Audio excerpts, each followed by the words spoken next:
guys don't know, you should know. Hey, check this out. We had to take this down to make room in the window for you. Cool. You know about Swallow Numbers? They dropped today, apparently. Yeah. Beautiful Death Machine. It's good, good. I mean, good. That's great. That's pretty. All right. For them. As long as we got you in the windows. Yeah, you know. Good. What's up? Shout out to Macklemore. With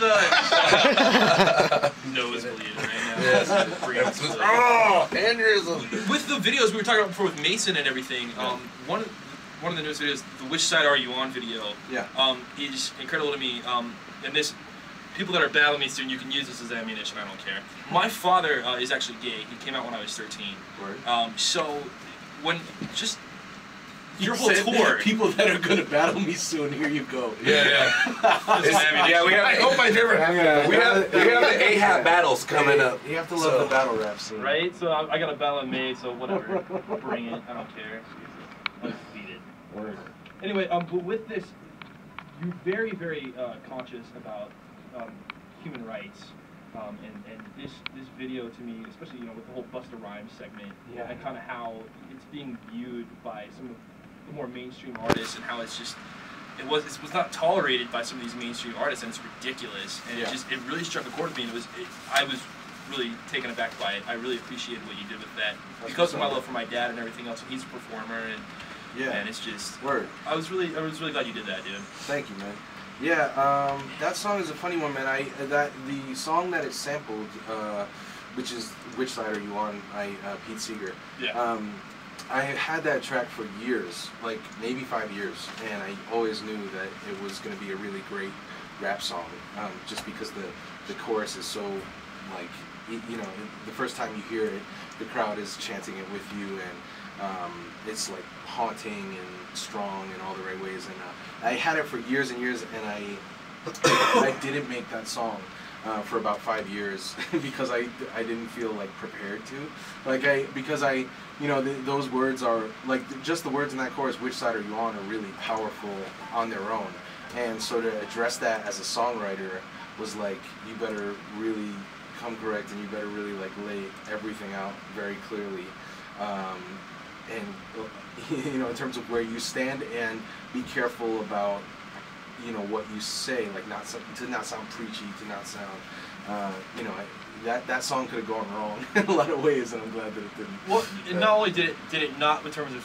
your lyrics in the song in general, but I mean with Mason's video and a lot of the images you see mixed with it, I mean it's really powerful. It's awesome, and with your tour that you just did, you really brought a lot of the Church of Love and Ruin. Yeah. I think you brought a lot of LGBT people out. And 20, you 27, put them on, and you about 27 people. 27? We just toured across.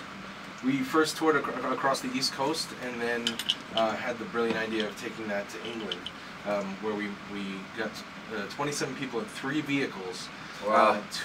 Two 15-passenger vans and 1 additional van that we were traveling in. You can't put that many people up in hotels night after night at my level. Like I'm not playing stadiums. I'm not Prince, but I was like traveling with Prince's level of stage show. You were traveling with the Prince level entourage. Yeah. So the way you do that is you sleep in a warehouse that the city of Birmingham donates to you, and like after every show you go back to Birmingham, and you cuddle up on like an air mattress that fans have donated, and we were showering in a local homeless shelter, and we just made that happen. Now that's a tour, man. Yeah, that's dedication. Bro. You've been like doing hip-hop. a lot of just, putting your heart and soul into things and slumming it in a couple of events. Didn't you like sleep on Wikipedia probably lies, who knows? But didn't you sleep on like park benches and stuff? Yeah, absolutely. Your first album? Yes, at very first, when I dropped out of school, I was in school for a year, and I was like majoring in English because I wanted to be a writer, but I found out that majoring in English is a good way to be a reader. in the Olympics. That's my major. You're always reading. Hang your head in shame where it says. Yes. Hello. No disrespect, but yeah. And so I started performing around the same time at the New York Poets Cafe in Brooklyn, and Def Jam was there at that time. and I didn't understand how the rap industry, I didn't understand anything. I was 18. Like, I had this like weird idea in my head, like, you go to New York City where all your favorite rappers come from, you rap on stage, and then you get discovered, you know, like whatever the hell that means, you know, like right. And I was successful, and Def Jam hit me up, and I went to like this industry party, and I met Russell Simmons. Everyone was on cocaine, and you know, like we talked about the possibility of the next Eminem being a spoken word artist, and I was just so grossed out, and I left the whole thing like, I'm never gonna be able to succeed in that world. Like, I'm not pretty enough. I'm not like digestible enough. I don't want to be that. And so the only alternative I saw for myself was to just drop out and literally, I mean, I slept on subway benches. You know, before I had rent money, I bought a drum machine. I, you know, like taught myself to track vocals, taught myself to make beats, taught myself, you know, like just, you know, grinding it out. And I'm still grinding it out. You know, which is why this is not a career for people that have a plan B. and it's funny you should say very that well put. Because that's what I always tell people when they ask me. It's just like, why do you do this music? And it's just because I do use, like, you know, you may never get paid for this. I'm just like, I don't care. I want more than that. Well, there almost becomes inherently this true musicians that you can't not do it. Yeah. I mean, would you agree with that? Yeah. That, like, there's you can't not rap. Right. You can't not do it, even if you're famous or not famous, whatever's going on. Yeah. There comes a period of time where you have to come to terms with the fact, I'm going to do this no matter what. I can't not do it. Yeah. Which is scary. Right? Walking down the halls, muttering stuff to yourself. And like, what's that guy always talking about? You know, it's gone marginally well for me. Like, I'm able to make a living and pay a mortgage off of rap after, you know, I started performing in '99. Started writing raps when I was 12. But, you know, so that's been a minute. And I mean, I'm not, you know, I'm not huge. I'm not anything. You know, I'm living, but and I'm doing better than a lot of cats, you know, like, and I'm doing better than a lot of cats ever will do, which is the crazy part, you know, like, I that's why, like, you know, I get asked, like, what's your advice for up and coming MCs or whatever, and I don't have any, like, I didn't seek out that advice when I was young, and the advice I got was quit, like, stop, and I didn't. So, you know, like, so I don't, you know, I don't even know what to say or... Somebody once told me that it was a combination of luck, talent, and determination. Yeah, sure. That it had to be a combination of those three things in the perfect period of time. Or who you know. All equal, you know, all equaling a grind. You know what I mean? But, like, it's crazy because you have artists that go unheard of. I mean, you were out for a while before it was. The fans I've earned like show to show. Like I've earned just opening for people like you know, and that's where the luck has come in. People like Sage Francis and Buck 65 and Dan Lasac and Scroobius Pip have all at various Atmosphere have all at various times taken me on tour and given me a chance at their audience for 30 minutes before they go on, and on the strength of that is pretty much my entire fan base. I mean, like, we don't, you know, I got signed to a DIY record label. Like, we spend some money, but we're not spending like crazy money on publicists and all this, you know. So, like, the units we're moving are moved on the strength of you coming to see someone else, seeing me, and going like, I have to go home with this guy's music. And you know, like, that's where the live show comes in. That's where, like, all the elements of the artistry and all that stuff come in. Well, that Scroobius Pip, Soldier Boy. Yeah. Dude, that's the homie, man. Well, and I saw you, actually, one of the first times I saw you was in Salt Lake with Sage Francis, where, and I know you have some alter egos from time to time to make appearances. Yeah. Bonzo. Bonzo wasn't this appearance. This one was the Evil Knievel. Right. Yeah. Where was that? At the Urban Lounge? Yeah. It was at the Urban Lounge. Did I jump off the stage? I remember you had somebody come up on stage and you made them lay down. You jumped over them. Yeah. And there was a big, like, there was. Like, I don't want to give it away. I don't know what you're planning on tonight. Yeah. Well, for a period of years, I did that, and I would like jump a tricycle over toy buses and off the end of the stage, and and like various things. And, but actually, this tour is actually tomorrow night. I'm playing in Butte, Montana, which is Evel Knievel's hometown. Yeah. The first time I've ever been there.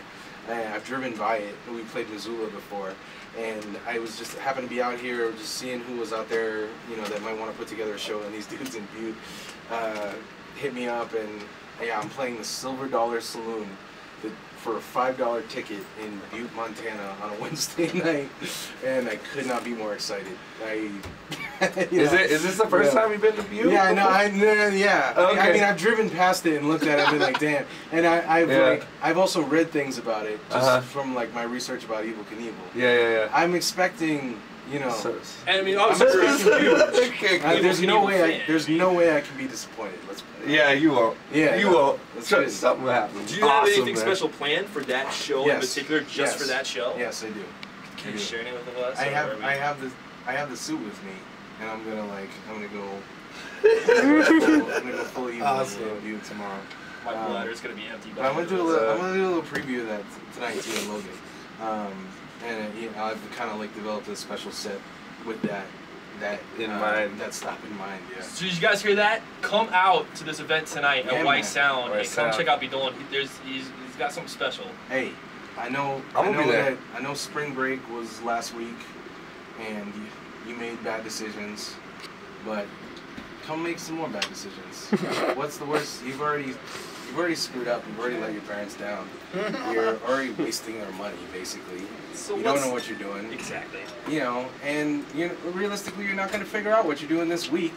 Figure it out next week. Don't worry about it. Come on down. I'll make you feel better about it. Take your pregnancy test next week. Take your pregnancy test next week. You can look at me and you go like...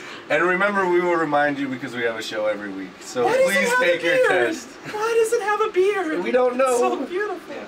We're going to have a healing session for people that made bad spring break decisions and who have left the Church of Mormon. All those people are welcome.